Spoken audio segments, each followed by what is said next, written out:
हाथी पगला गया, एक हाथी पागल हो गया। पागल हो गया। तो वो है जो जंजीर में बंधा था, तो जंजीर तोड़ के तालाब में कूद गया। मतलब जंजीर तोड़ के तालाब में कूद गया। कूद गया। तो वो जो बात कही थी कि ये सब झूठ है, मतलब सच्चाई दिखाने के लिए भगवान ने ऑटोमेटिक उसको पागल कर दिया और उसको है जो कि जंजीर तोड़ के तालाब में कूद गया। और उसके बाद में जब तालाब में कूदा और तालाब से निकला तो उसके पैर में जो जंजीर बंधी थी पूरी सोने की हो गई।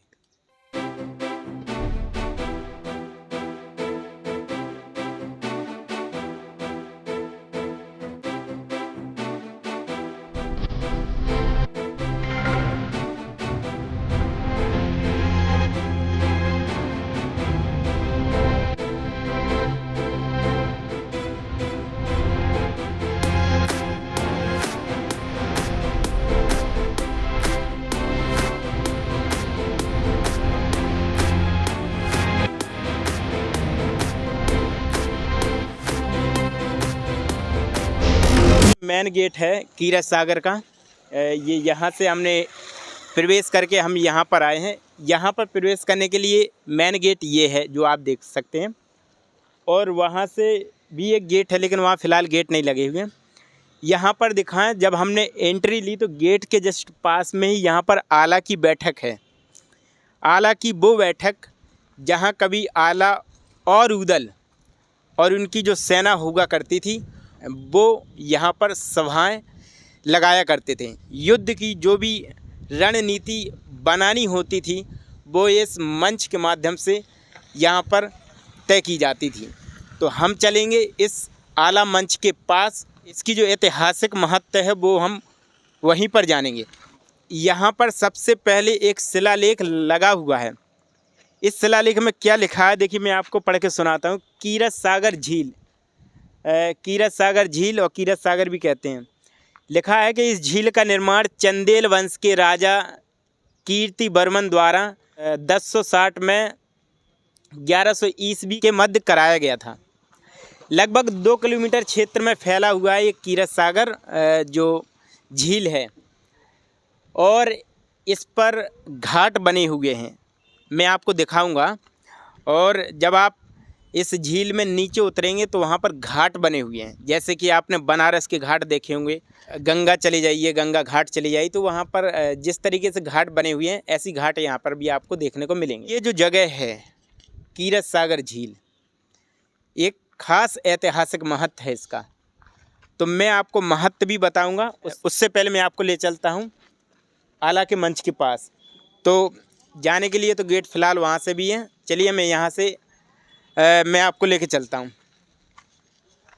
तो जैसे ही हम आला मंच की ओर बढ़ते हैं, और कई लोग इसको आला की बैठक भी कहते हैं, आला मंच भी कहते हैं, तो देखिए हम सबसे पहले यहाँ पर क्या देखते हैं। यहाँ पर हम देखते हैं कि ये जो यहाँ से वहाँ तक जाने के लिए सीढ़ियाँ हैं वो दरअसल पत्थरों से बनाई गई हैं। पत्थरों से यहाँ से वहाँ तक क्यों बनाई गई हैं, क्योंकि पहले का जो समय हुआ करता था उस समय ईंटा, बालू, सरिया इन सब का ज़माना नहीं था। उस समय चूना पत्थर चला करता था। चूने पत्थर का इस्तेमाल करके इनकी जॉइंट को जोड़ दिया जाता था। और इसमें आपको देखने से ही पता लग रहा होगा, ना तो इसमें सीमेंट का इस्तेमाल है, ना तो सरिये का इस्तेमाल किया गया है, और ना ही कोई ईंट या बालू का इस्तेमाल है। सिर्फ आपको दिख रहा है, वो क्या दिख रहा है वो आपको यहाँ देखने के बाद अंदर जाएंगे जब आपको पता लगेगा कि इसमें किस चीज़ का इस्तेमाल हुआ है, जिसकी वजह से ये पुराना होने के बावजूद भी आज भी वैसा ही खड़ा हुआ है। देखिए, हम चाहेंगे कि सबसे पहले इसको चारों तरफ से एक बार राउंड करके दिखा दें और इसको देखें ज़रा। यहाँ पर ना तो आपको ईंट, बालू, सरिया, सीमेंट कुछ नहीं दिखाई दे रहा होगा, सिर्फ आपको जो नज़र आ रहा होगा वो हैं शिलाएँ। और ये ऐसी वैसी शिलाएँ नहीं है दोस्तों। ये देखिए, ये जो शिलाएँ आप देख रहे हैं, ये नीचे से अगर हम देखें तो एक शिला ये रखी है और उसके ऊपर जस्ट दूसरी शिला है। ये शिला यहाँ पर ख़त्म होती है, इसके बाद दूसरी शिला, अगली शिला, इसके बाद अगली शिला, और इनको जो जोड़ा गया है वो चूने पत्थर का इस्तेमाल करके जोड़ा गया है। ये देखिए, ये जो जॉइंट आप देख पा रहे होंगे, ये चूने पत्थर का इस्तेमाल करके इनको जोड़ा गया है। एक खास उद्देश्य को ध्यान में रखकर इसको बनाया गया।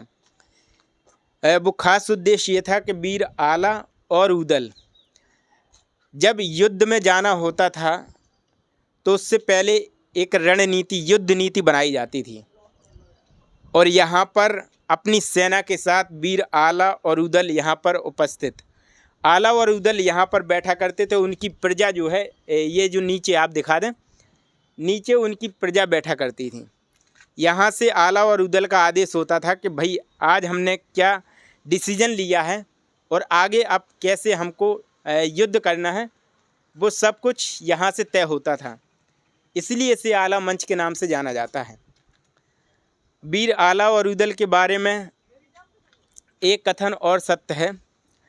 वो कथन ये है कि ये जो जगह आप देख रहे हैं सामने, यहाँ पर पृथ्वीराज चौहान और वीर आला उदल का एक भीषण युद्ध हुआ था, जिसमें पृथ्वीराज चौहान की हार हुई थी। उसी ऐतिहासिक महत्व को देखते हुए, मतलब आला की याद में, यहाँ पर हर साल कजली महोत्सव का आयोजन किया जाता है, और यहाँ पर सेम वैसे ही यहाँ पर अभिनय करके दिखाया जाता है कि वीर आला किस तरीके से अपनी सेना को संबोधित किया करते थे, और उनकी जो सवारी हुआ करती थी, सवारी का जो साधन हुआ करता था वो था उनका हाथी। हाथी यहाँ पर इतने सारे आएंगे, कजली महोत्सव के जब पर्व यहाँ पे आएगा, आने वाला है, आप भी आएँ तो इसको देखें, बहुत ही खूबसूरत लगता है।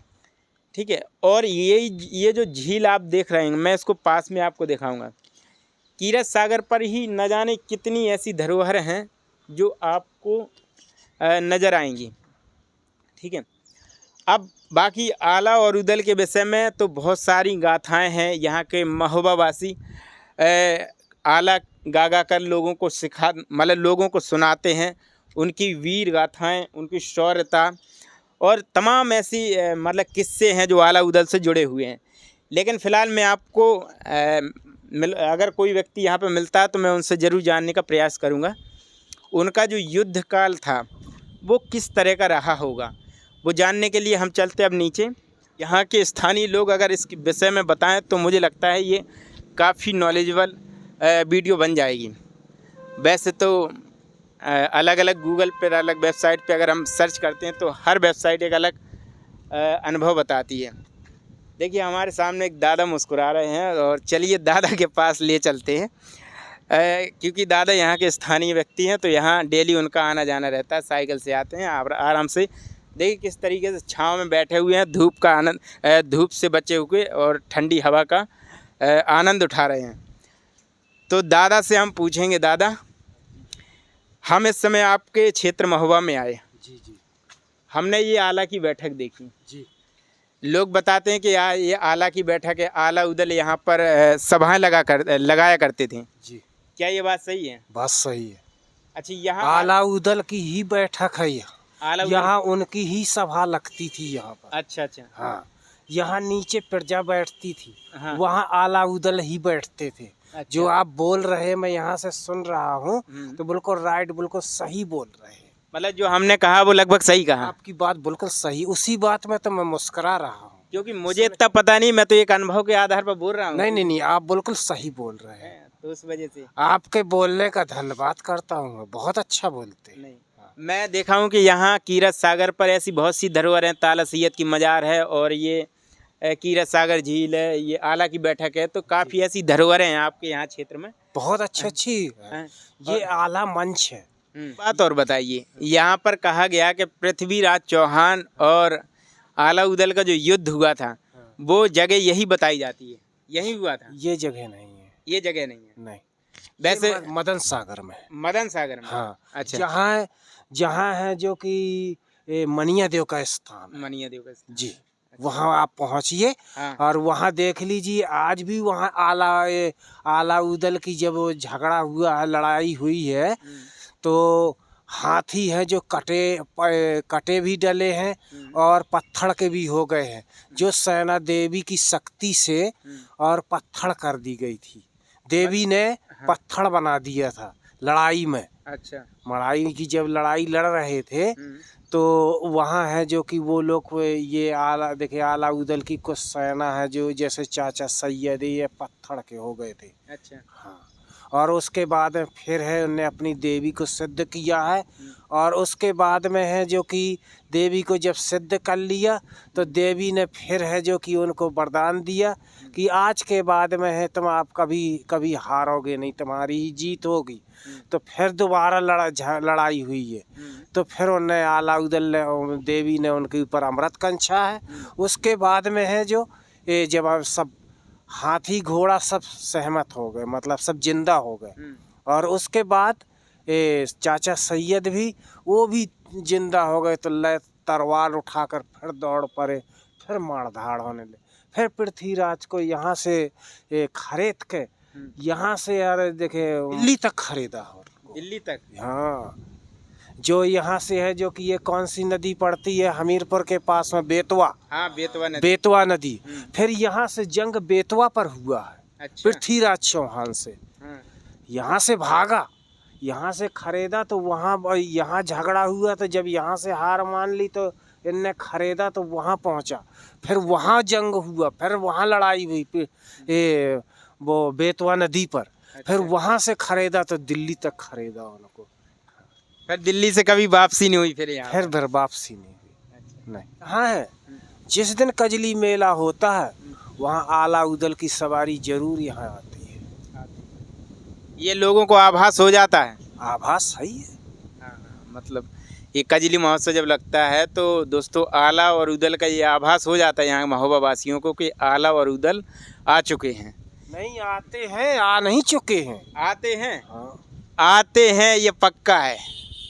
मगर ये है कि दिखाई नहीं देते, मगर नहीं, ये बात मैं मान सकता हूँ, महसूस तो करते हैं ना। महसूस करते हैं वो जब ऐसी शक्ति होती है तो महसूस हो जाता है, शक्ति है, महसूस हो जाता है। तो दोस्तों आप भी यहाँ कजली महोत्सव यानी कि कजली का मेला यहाँ पे लगता है, उसमें दिखाया जाता है कि वीर आला उदल का पूरा मतलब किस तरीके से सवाएं लगा करती थी, किस तरह जो कि आला उदल की सवारी निकाली जाती है कजली के दिन। लगभग कितने किलोमीटर में निकाली जाती है? वहाँ से है जो कि पूरे महोबा में इतनी जनता हो जाती कि यहाँ अगर कजली मेला के दिन यहाँ आएंगे तो आप खड़े नहीं हो पाएंगे, इतनी भीड़ होगी। दूर दूर से लोग, यहाँ से दिल्ली तक से आदमी आता है, यहाँ फेमस कजलिया है महोबे की। हाँ, तो ये देखिए ऐसे मतलब बहुत दूर दूर से 1 महीने का मेला लगता है यहाँ, 1 महीने का मेला लगता है। हाँ। मगर 1 महीने का है, मगर अब है जो कि 20 दिन से तो कम रहता ही नहीं। देखिए दोस्तों आपने एक बहुत बड़ी जानकारी जानी कि लगभग 1 महीने का मेला लगता है, लेकिन ये श्योर है कि 20 दिन बराबर चलता है मेला, और यहाँ दूर दूर से लोग आते हैं, दूर दूर के दुकानदार भी आते हैं। अच्छा। हाँ, हर चीज की दुकान आएगी यहाँ पर। यहाँ ना यहाँ पर देखिए पहले। नहीं, हम बिल्कुल हमारा देखेंगे तो आपको खुद मालूम पड़ जाएगा कि सच बोल रहा है झूठ बोल रहा है, किसी से पूछ लो महोबा। नहीं, हम लोग यहाँ पे अभी मतलब यही महोबा में है, अभी तो रक्षाबंधन के बाद यहाँ से जाएंगे। अच्छा। अभी हम लोगों का कैंप लगा हुआ है। कहाँ पर लगा हुआ? कैंप मतलब ऐसा कि महोबा मतलब ठहरे महोबा में है, लेकिन महोबा की जितनी धरोहर हैं हम उनको पूरा कवर करके जाएंगे, कवरेज करेंगे, फुल कवरेज। अच्छा। एक बात और ऐसा बताया जाता है पारस मणि के बारे में। पारस मणि के मतलब ऐसी मणि के जो मतलब लोहे को सोना बना देती थी। पारस पथरी है। हाँ, पारस पथरी जो मणि नहीं, पारस पथरी है। हाँ, पारस उसके विषय में बताना, लोग बहुत जानना चाहते हैं क्या थी ये चीज। वो एक देवतानी चीज थी। अच्छा। आला उदल की शक्ति थी। हाँ। इसी तालाब में डली है।